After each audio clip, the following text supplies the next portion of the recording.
Hey friends, welcome back to my channel. My name is Roxanne and I am a digital artist. If you're somebody that loves to draw but you don't really see yourself selling prints or selling stickers or anything like that, you don't want to be responsible for packing orders, and you don't really want to make physical products by hand, this video is for you.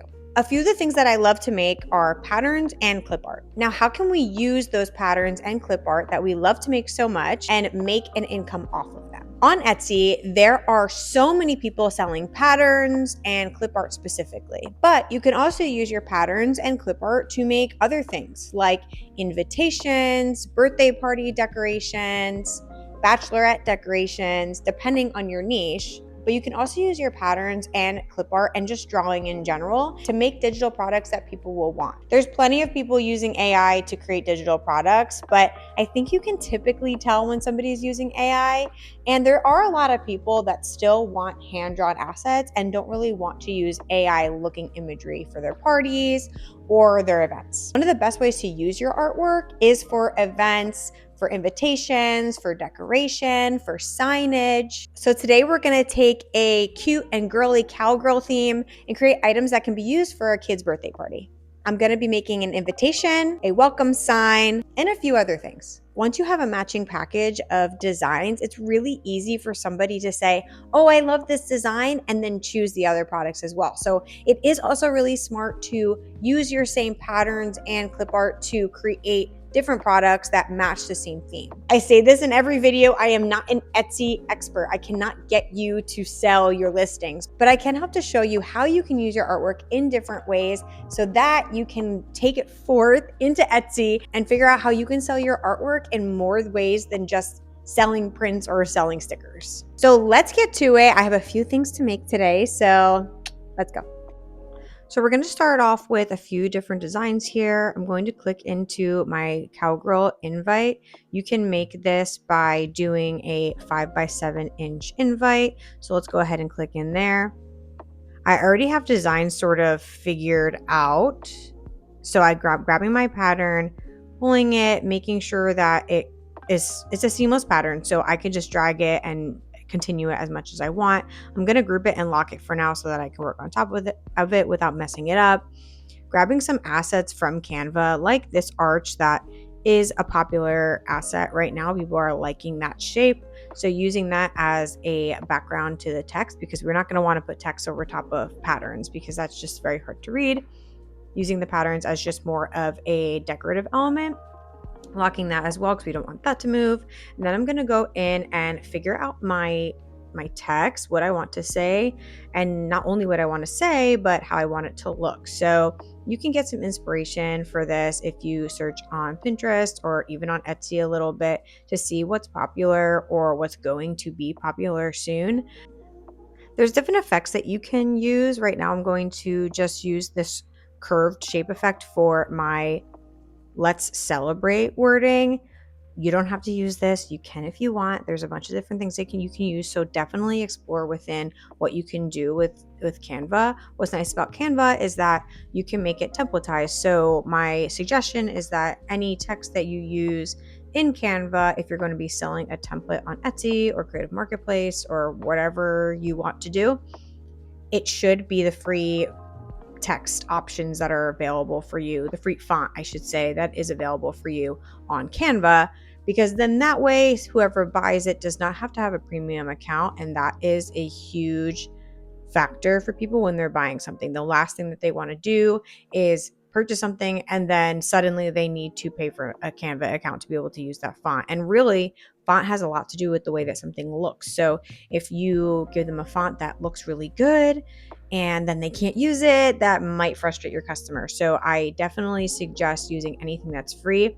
I actually go in for my actual listing on Etsy and change the Annalise font, but I'm just going to leave it here for now because I'm just showing you how you can create a design that matches an aesthetic for a specific type of party.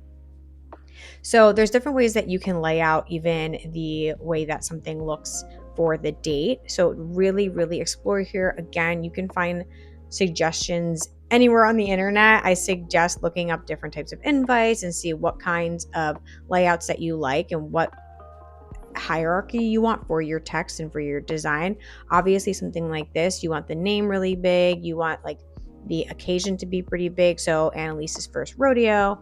And then you're just going to want to put in random information here that will just show the user what they can put inside each individual text box. So Saturday, May 23rd, 2 to 5 p.m., Smith Home, they can put anything there. And then just a fake address, because then they can change that to whatever they want. A lot of times on invites, you'll want to say that there's some sort of like RSVP. So we are going to go ahead and do that right after I finish sizing this up and laying it out. Make sure everything is laid out really nicely and centered and all of that. So this is where I'm going to do the RSVP. You can write whatever you want here, and they don't even have to use this RSVP section if they don't want to. They can put something else here. They can copy and paste text. Like, they can use this for really whatever they want. But what you want to do is make sure that you're laying something out so that it seems like it's very easy. They don't have to do much, right? I always make a back to my invitations. You don't have to do this, but it is a really nice option, especially if they say, okay, now I want to order this from Canva. They can get a front and a back to the invitation when it gets printed. And there's something really nice about just having a little cute back element there, right? Like, not just be plain white or plain color. So I suggest doing that. It adds a little something and it really doesn't take much time. Now we're going to go ahead and take this same sort of style and make a welcome sign. So again, taking my themed pattern here, moving it around to where I want it to be, taking the font that makes sense, putting it on there. So again, it's going to say Annalise's first rodeo, but here we're going to change the text to be something more like welcome to, or here to celebrate, or something like that. You can use a different clip art here if you want. I'm just messing around. I didn't know where to put this hat, so sorry about that. But move things around and really figure out what you want to write here. I'm just doing something simple like welcome to Annalise's first rodeo. I'll change where that like lives on the frame as well. And then something I see a lot is people will put the date, and I think they do that because they can always save this or something, or it can be a good picture opportunity with the date on there. So again, using the assets that I used in the invitation to make sure that this is a seamless design bundle and it makes sense across the board. I also wanted to do something a little bit different, which I have never really done before, but it's these little place cards, these like table place cards, name cards, I guess, if you want to say, and you could just make them themed, and they are customizable. So the person, when they get their invites, if it's like a smaller birthday party, say it's like 10 to 15, 10 to 20, they can write everybody's individual name there, set out the place cards, and it will be just like a really cute addition and not really cost heavy, because you can get these printed for like at home. Somebody can print these and it's not really a big deal, especially if they have cardstock paper. Easy peasy. So just something to offer if somebody would like to do something like that. I do understand that everybody can cut them, so I am also making a version that is just a rectangle. People also love those banners that you can put on the birthday. This is typically like a 5x7 size, and you can just do whatever you want here. I'm just going to use my same iconography that I used everywhere else, like my same little illustration clip art, and put each one on its own little flag, and that way it matches across the board with the invitation and the welcome sign and the birthday cards, the table cards. Change up the color for each one. If you do a white background, make sure you're just like outlining it with the dotted line so that somebody knows where to cut. Obviously, if it's a color, they can see where to cut, but if it's white, they don't know. So just put something really light so that they know exactly where to cut for that. And yeah, what you could also do one flag that is for a letter as well. So if they wanted to, they could just duplicate that one flag and do the letters for somebody's name, or they can write happy birthday or whatever. So really making this as simple as possible, but making it customizable. You can do the letters if you want. You can write happy birthday if you want. I'm not going to do it here for the tutorial, but you can do whatever you want here.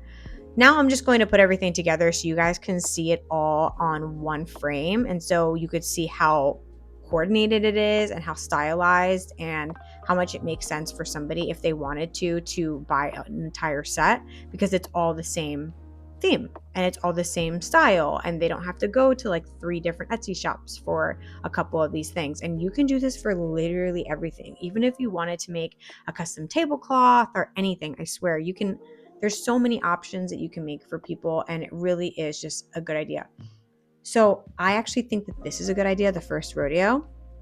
So I am putting that in here as an option. Obviously, it doesn't have to be first, fourth, or whatever. They can change that if they want to. It doesn't have to be first. Making everything customizable for somebody is so important. And then that way they don't feel like they can't buy something because, oh, this isn't her first, you know? So I'm going back in and putting that in as an option for the template so that I can sell that. And there you have it. That's what I have for the entire template. I feel like I talked really fast because I showed you all of that really fast. So feel free to go back and look at it, but I'm so happy with this. And here is the full suite of products. It's so cute and ready for somebody to purchase either them as a bundle or individually if they want. I just think it's such a great way to be able to use your artwork over and over and over again. That way you don't feel so stuck on, I have to make one individual piece of art and try to sell that. There's different ways you can use your artwork and sell it to make an income. Maybe you're not making $4,000 off of one piece, but there's lots of opportunity here. And if you're willing to put the effort into it, I think it could work out for you. That's it for today, and I will see you guys next time. Bye.